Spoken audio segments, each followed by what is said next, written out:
Ang Sulu ay ang Pearl of the Bangsamoro na isang kaakit-akit na lalawigang archipelagic. Ang Jolo ay ang kultural at commercial capital ng Sulu.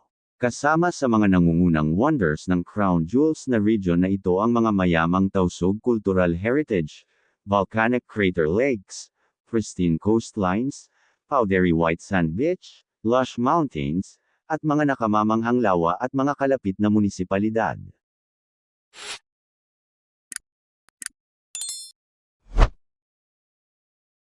Maimbung Boulevard. Ang Maimbung Boulevard ay isang magandang coastal promenade at boardwalk na matatagpuan sa munisipalidad ng Maimbung sa Sulu. Nagsisilbing focal point para sa paglago ng munisipyo, nagtatampok ito ng mga walking area sa kahabaan ng waterfront, na kadalasang ginagamit ng mga lokal at turista para sa pagpapahinga, pag-ihip ng simoy ng dagat, at mga tanawin ng paglubog ng araw. Pinagsasama nito ang malawak na municipal thoroughfare na may boardwalk component na nakalink sa lokal na municipal plaza, mga sports complex, at mga kalapit na site tulad ng makasaysayang Maimbung Mosque. Sa urban planning, ang boulevard ay karaniwang isang malawak, multi-lane na avenue na kadalasang kinabibilangan ng mga pedestrian-friendly na amenities, median, at magandang landscaping. Ostina Daryl Jamangan. Ang makasaysayang Ostina Daryl Jamangan, o Palace of Flowers sa Maimbung sa Sulu, ay ang orihinal na maharlikang tirahan ng Sultanato ng Sulu. Pinaniniwalaan na ang pinakamalaking palasyo ng hari sa Pilipinas, ang tatlong palapag na istrukturang kahoy ay nawasak ng bagyo noong 1932, kahit na ang isang kasing laki ng replika ay itinayo sa Talipao. Itinayo noong 1886 sa Maimbung Sulu, ang malawak na tatlong palapag na istruktura ay nagtatampok ng magagandang hardin, malalaking veranda, at isang engranding Y-shaped na hagdanan. Nagsilbi itong pangunahing upuan at tirahan ng mga sultan ng Sulu hanggang sa isang mapangwasak na bagyo noong April 28, 1932. Sa loob ng mga dekada, dalawang halijing bato na lamang ang nanatili sa orihinal na lugar. Ibinalik ng pamahalaang bayan ng Maimbung ang lokasyon sa isang landmark ng kultural na turismo. Masjid Tulay. Ang Masjid Tulay, na kilala rin bilang Tulay Central Mosque, ay ang pinakamalaki at pinakamatandang mosque sa lalawigan ng Sulu. Matatagpuan sa gitna ng Jolo, taglay nito ang malalim na historikal at espiritual na kahalagahan bilang simbolo ng katatagan para sa mga tausog at pamana ng Islam sa rehiyon ng Bangsamoro.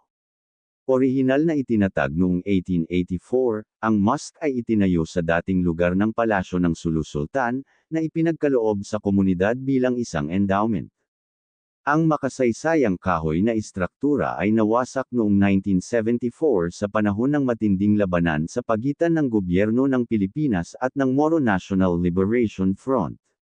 Ang kasalukuyang, modernized na mosque ay itinayong muli noong 2001 at pinondohan ng $2 million na donasyon mula sa Sheikh Zayed Al Nahyan Foundation ng United Arab Emirates. Mayroon itong seating capacity na mahigit 5,000 tao. Sulu Provincial Capital. Ang Sulu Provincial Capital ay ang opisyal na upuan ng pamahalaang panlalawigan para sa lalawigan ng Sulu, na matatagpuan sa kabiserang bayan ng Jolo. Itinayo noong panahon ng kolonyal na Amerikano, malawak itong ipinagdiriwang bilang isa sa pinakamagandang gusali ng pamahalaan sa bansa. Nagtatampok ang gusali ng natatanging Moorish at Islamic-inspired na arkitektura. Ipinagmamalaki nito ang isang Art Deco na facade na nilagyan ng gold-painted octagonal dome at flankang na parang minaret, na nagpaparangal sa kultura ng mga tausog na nakararami sa Islam. Nagtatampok ang nakapalibot na lugar ng pabilog na fountain, mga naka-landscape na damuhan, at mga monumento na nagpaparangal sa mga lokal na bayani. Bulang Sea Beach. Ang Bulang Sea Beach ay isang malinis, umuusbong na destinasyon ng turista na matatagpuan sa Panamaw sa Sulu. Ito ay lokal na ipinagdiriwang para sa powdery white sand, malinis na kapaligiran, at malinaw na turquoise na tubig. Ito ay madalas na tinatawag na Boracay ng Sulo dahil sa katulad nitong tropikal na estetika at hindi nasirang natural na kagandahan. Kadalasang inilalarawan bilang isang nakatagong hiyas, ang tahimik na destinasyong ito ay nag-aalok ng nakaka-relax na pagtakas at magandang tanawin ng Gujangan Island. Tanda Beach. Ang Tanda Beach ay isang malinis, pampublikong puting buhangin na beach na matatagpuan sa munisipalidad ng Parang sa Sulo.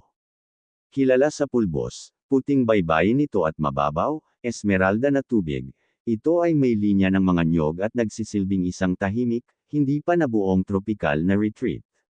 Nagtatampok ang baybayin ng mahaba, bukas na mga kahabaan ng creamy white sand na kaibahan sa mababaw, crystal clear turquoise waters. Hindi ito matao at nag-aalok ng mga pangunahing amenity tulad ng mga lokal na kubo at cottage sa beach. Kinikilala ng kagawaran ng turismo Sulo bilang pangunahing lokal na destinasyon, ito ay madalas na binibisita para sa paglangoy, freediving, at pagpapahinga.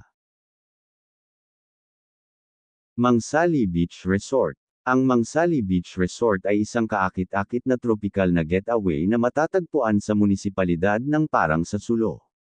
Ito ay binibigyang kahulugan sa pamamagitan ng kanyang fine, light-textured white sand and crystal-clear turquoise waters.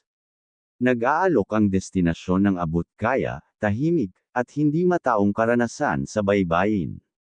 Ang tabing dagat ay madalas na nagtatampok ng mga tradisyonal na makukulay na watawat, tinatawag na pandalas, na kumakatawan sa kapayapaan, royalty, at kagitingan, na pinagsasama ang lokal na kultura ng tausog sa isang tanawin na inihambing sa Boracay.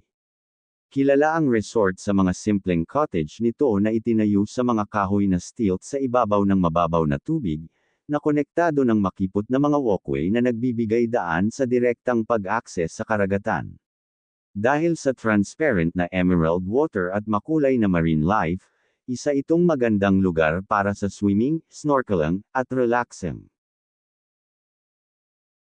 Sunny Sunny Beach. Ang Sunny Sunny Beach ay isang nakamamanghang, underrated na tropikal na paraiso na matatagpuan sa Capual Island sa Omar sa Sulo. Kilala sa pulbos, nakakabulag na puting buhangin at malakristal na turquoise na tubig, nag-aalok ang beach ng mapayapang pagtakas na napapalibutan ng mayayabong na halaman at mga puno ng nyog. Ito ay ang perpektong destinasyon para sa paglangoy, sunbathing, at unwinding sa isang tahimik na setting. Dahil napanatili ng isla ang hilaw, natural na kagandahan nito, pinakamahusay na dumating na handa, dapat magdala ang mga bisita ng sarili nilang pagkain, inumin, at mahahalagang bagay para sa isang komportableng day trip. Mula sa Jolo, mahigit 1 oras lang ang biyahe papunta sa munisipyo ng Omar sa mainland. Mula doon, magsasagawa ka ng maikling lokal na pagsakay sa bangka sa isang channel ng direkta sa Capual Island, kung saan naghihintay ang beach. Lake Saite. Ang Lake Saite, na binabaybay din na si It, o Sayed, ay isang 59 hectares volcanic crater lake na matatagpuan sa isla ng Jolo sa munisipalidad ng Old Panamao sa Sulo. Ito ay sikat sa kakaibang hugis ng puso nito at nagsisilbing ecological haven para sa katutubong bird life tulad ng Oriental darters at little grebes. Sinasabi ng mga lokal ang isang makasaysayang salaysay na noong panahon ng mga Amerikano, isang bisitang Amerikano ang nagtanong sa isang katutubong tausog kung ano ang pangalan ng lugar.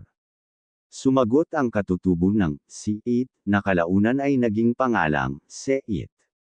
Ang lawa ay mahalaga sa kultura sa mga lokal na katutubong komunidad na umaasa sa lugar para sa pangingisda at agrikultura. Dahil sa tahimik na tubig nito at mayayabong na mga halaman, ginagawa itong isang kilalang destinasyon sa ecotourism at birdwatching sa lalawigan.